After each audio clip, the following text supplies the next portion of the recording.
My name is Paula Jackson. I'm a forensic social worker in the 26th Judicial District Public Defender's Office in Jackson, Tennessee.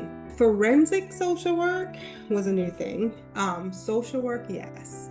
When I was in Cayman, I was in the financial field, but back in 2009, I did have some stuff with my son in school that was being bullied at the time. So I did create a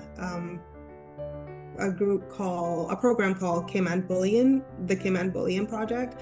And back then, the aim was to, talk about bullying because a lot of time, it was swept under the rug back then, and it's kids will be kids and all that kind of stuff.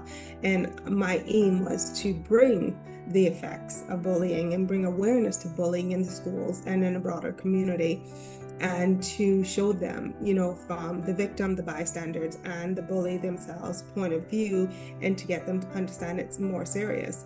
In 2012, we collectively co-founded a program called Cayman Anti-Crime Trust, which is known as Youth Act. With that, I brought my platform with bullying, and everybody else had a different platform, whether it was sexual trauma, gangs, guns, violence, all that kind of stuff. So we kind of came together and created a program that we started running in the school. And then we had a pilot with one of the government high schools that went really well. So we ended up getting other schools in the Cayman Brac and everything else to reach out to us to run the same program in the schools. And then we finally got that incorporated, and that was part private, part government. That is still going today. And it's really successful. And as of when I left, we had over 3,000 kids go through the program at that point. And when I left in 2015, so that number has gone up even more now because it's still very active back home. You never judge a book by its cover. I mean, I've had some of the harshest looking criminals look at me and say, please don't judge me by the charge on that paper, because that's not me.